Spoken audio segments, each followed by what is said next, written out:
For 30 years, Charles stands beside the most criticized woman in Britain and refuses to let her go, through a collapsed marriage, public fury, and years when that loyalty threatens his own path to the crown. Nearly every voice around him urges retreat. He does the opposite, and hanging over all of it is a promise the palace once made to a grieving nation, a promise about exactly how far Camilla would ever be allowed to rise. What Charles ultimately chooses to do about that promise becomes the boldest and most quietly consequential move of his reign, and it reshapes her place in history. A quiet promise. To understand how bold that choice really was, you have to start with the promise itself and how absolute it once sounded. On the 10th of February 2005, Clarence House announced that Charles, then Prince of Wales, would finally marry Camilla Parker Bowles. Tucked into that announcement was a second careful sentence, one that mattered far more than the wedding date. When Charles eventually became king, Camilla would not take the title of queen. She would be known instead as Princess Consort. It was a strange thing to spell out decades before it could ever apply. Charles was still only the heir, and his mother, Elizabeth II, was very much on the throne. And yet the palace felt the need to reach into an uncertain future and reassure the country about a coronation that might not arrive for a generation. This promise was not offered because anyone in the family wanted it. It was offered because the country, still raw, seemed to demand it.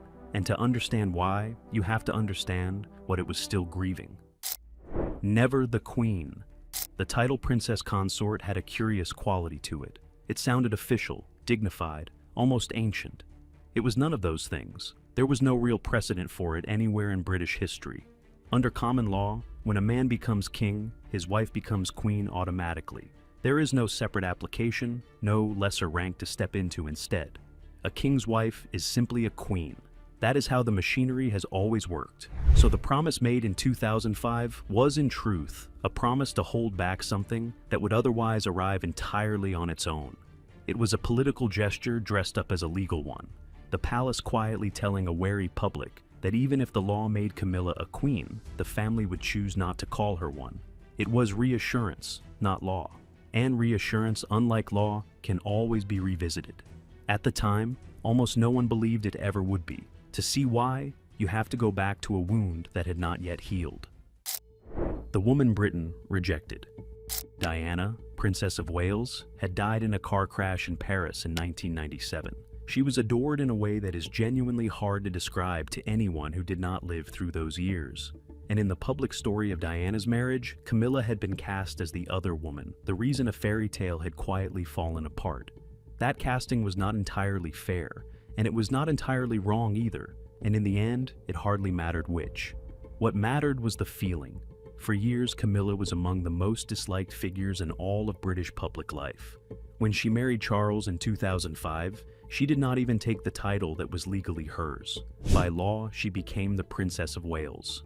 But that title belonged, in the public heart, to a woman in a white dress who had died far too young.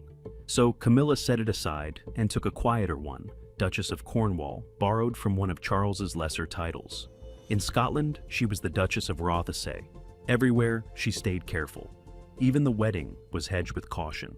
It had been set for the 8th of April, then pushed back a single day so that Charles could attend the funeral of Pope John Paul II.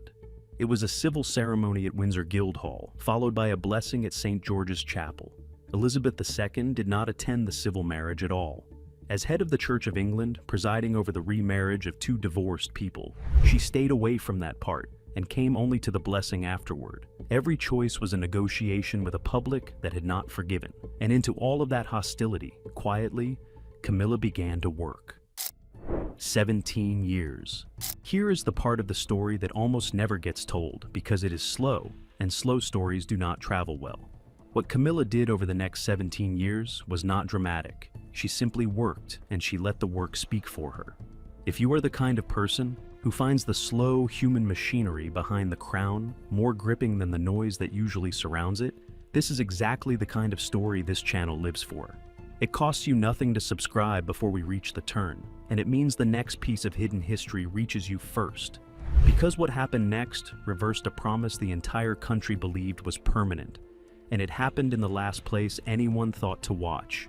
It began with osteoporosis, and it began from grief. Her own mother, Rosalind, had died from complications of the disease in 1994, at just 72, and her grandmother had died of the very same condition 8 years before that. Camilla had watched her mother physically shrink in front of the family, and she turned that helplessness into a cause. She became patron of the National Osteoporosis Charity, and in 2001, its president. And she stayed with it decade after decade as diagnosis and treatment slowly improved. Then came the rest, one unglamorous commitment at a time. In 2013, she launched a wash bag initiative for sexual assault referral centers, sending small bags of toiletries to people at the worst moment of their lives. A scheme that grew from a modest London pilot into a national partnership, handing out well over 10,000 bags a year. She campaigned for literacy and for the plain joy of reading, work that would one day become her own reading room. She took on animal welfare too, becoming patron of Battersea and adopting 2 rescue Jack Russell Terriers, Beth and Bluebell, as if to prove the point inside her own home. By the time it was done, she was patron or president of more than 90 charities. None of it made headlines the way a scandal does, but quietly, year after year, the woman Britain had rejected became a woman Britain tolerated, then respected, then genuinely came to like. By the end of 2005, even some of her sharpest critics admitted she had settled in. By 2015, the change was almost impossible to deny. And somewhere in those years, without anyone announcing it, the ground beneath that old promise began to shift. A dying wish. By early 2022, Elizabeth II had been on the throne for 70 years. That February marked her Platinum Jubilee, an anniversary no British monarch had ever reached before her. In the message she released to mark it, she wrote about the future, about the reign that would one day come after her own. And then she did something almost nobody had expected. She reached back and addressed that old promise directly. It was her sincerest wish, she said, that when the time came, Camilla should be known as Queen Consort. Sit with the weight of that, because it is easy to miss.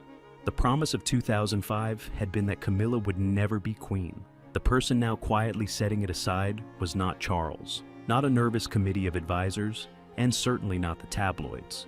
It was Elizabeth II herself, the most respected woman in the country, the one figure whose word on this no one alive would dare to challenge. She had not been asked to step in. She chose to, and in choosing she dissolved 17 years of careful reassurance with a single published sentence, which raises the question that hangs over everything that followed.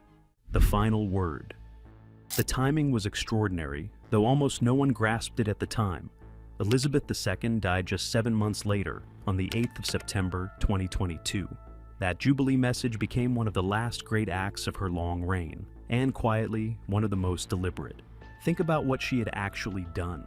She had used some of the final authority she would ever hold to settle a question that would otherwise have shadowed her son's entire reign. If Charles had tried to make Camilla queen on his own, it would have looked like ambition, like a man rewriting the record to suit his wife. Coming from Elizabeth, it looked like grace, like a mother clearing the path before she had to leave it. She had spent her life reading the public mood, and with this she read it one last time and moved first, so no one else would have to carry the weight of the decision. The moment Charles became king that September, Camilla became Queen Consort, not by his decision, by his mother's. For a while she was styled Her Majesty, the Queen Consort, and that extra word did a quiet, careful job. It held her a step apart from the woman the country was still openly mourning, since there could only be one Queen Elizabeth in the public heart during those first raw months. But that small space was never meant to be permanent, and Charles knew exactly what he intended to do with it. Westminster Abbey. On the 6th of May 2023, Charles and Camilla were crowned together at Westminster Abbey.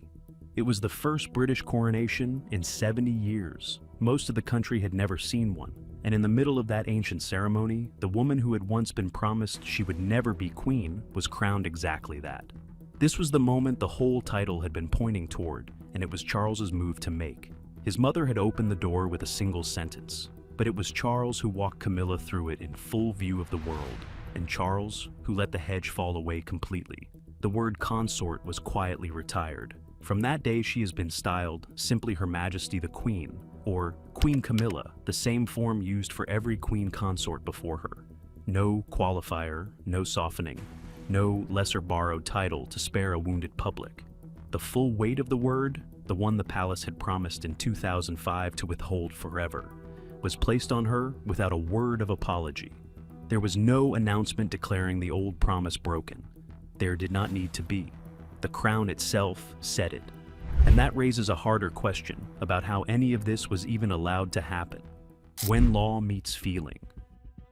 Here is the strange thing, and it is not really about Camilla at all. It is about how the monarchy actually works, which is almost never the way its own rules say it should. On paper, the question was settled the instant Charles became king. Common law made her queen, and there was nothing left to decide. Yet for 17 years, the institution behaved as though the title were something that could be handed out or held back like a personal favor. It could not. But the feeling around it could be managed, and feeling, in the end, is what a monarchy truly runs on. The promise of 2005 was never a legal document. It was a mood, set down in words, at a moment when the country could not stomach the truth. The reversal of 2022 was that same mood turned the other way. Shifted so far, the truth could finally be said out loud. Nothing about the law changed in those 17 years. Everything about the feeling did, and the palace, as it nearly always does, followed the feeling rather than the rule. Which is exactly why what Camilla did in those quiet years mattered far more than anyone realized at the time. Behind the title. It is easy, from the outside, to treat the crown as the whole point. For Camilla, by most accounts, it never was. She had said in 2005 that she did not wish to be called queen, and some of that was surely strategy. But some of it seems to have been real. She had watched up close what the brightest spotlight in the country had done to Diana. She knew what the title dragged behind it, the scrutiny, the protocol, the impossible and unforgiving standard. Stepping back from it was not only humility, it was a kind of self-preservation, which makes the ending gentler and stranger than the loud versions would let you believe. The woman who once asked for less was, in the end, given more, not because she seized it, but because the country and its dying queen decided together that she had earned it. It was a long, slow, unglamorous rehabilitation, quietly rewarded right at the end.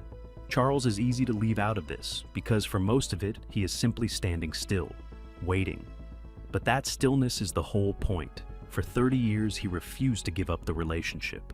Through public rage, through a collapsed marriage, through years when being seen beside Camilla was a genuine liability. He absorbed all of it and did not let go. That, in the end, was the bold move the whole story turns on.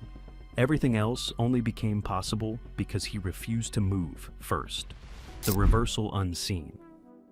Here is what makes the true story worth telling. More than any invented palace drama could, the reversal that actually mattered did not happen in a shouting match behind a closed door, or by sealed decree or midnight confrontation. It happened in a written message, published openly to the whole country, in a single quiet sentence about a mother's wish for her son's reign. That is how real power tends to move, not in explosions, but in careful words placed exactly where they will do the most work. Elizabeth did not strip anyone of anything. She added one sentence to a Jubilee message, and 17 years of careful promising simply dissolved around it. No war, no torn documents. The loud version of this story, the one full of confrontations and ultimatums, would be far more thrilling to watch, but it would also be false. What actually happened was quieter and far more interesting, because it shows how the thing really works when no one is performing for the cameras, which leaves only the last question worth asking. What the promise meant. So, what do you do with a promise that was made in earnest, held faithfully for 17 years, and then gently set aside? You could call it a promise broken, and in the narrowest sense, you would be right. The palace said in 2005 that Camilla would be princess consort, and she is not. She is queen, the words did not hold, but there is a kinder and truer reading. The promise of 2005 was never really about a title at all. It was a promise about respect, the palace turning to a grieving country and saying, in effect, "We hear you, we will not force this on you, we will wait until you are ready." The reversal of 2022 was not the breaking of that promise. It was its quiet fulfillment. The gentleness the promise had asked for had been given, faithfully, for 17 long years. And at the end of them, the crown could finally arrive without wounding anyone. That is the part the dramatic versions always miss. The story of Camilla's crown is not a tale of ambition crushing the public. It is a story about patience outlasting a grudge. The promise that she would never be queen became the very thing that made it possible for her to become one. And today, there is nothing provisional about any of it. When Charles stepped back from public life during his cancer treatment, it was Camilla who appeared in his place, holding the visible half of the monarchy steady while he recovered. The couple have traveled abroad on state visits as king and queen. Even the awards once given in the name of the Duchess of Cornwall have quietly been renamed to match the title she now carries. The change is so complete that most people have forgotten there was ever a promise it would not happen. Queen Camilla now simply sounds true, which is the surest sign of how far the feeling has traveled since 2005. And that is where the real story lands, a long way from the noise it is usually buried beneath. A promise made to a grieving nation, kept faithfully for 17 years, and then set aside at the exact moment it had finished its work. If this is the kind of history you would rather hear told straight, the true version instead of the invented drama, then subscribe and stay close, because there is a great deal more of it waiting, and the real account is almost always stranger than the rumor that replaces it.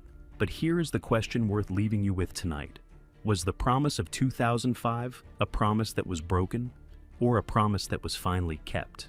Tell me honestly in the comments where you land, because reasonable people come down hard on both sides of this one, and it is well worth the argument.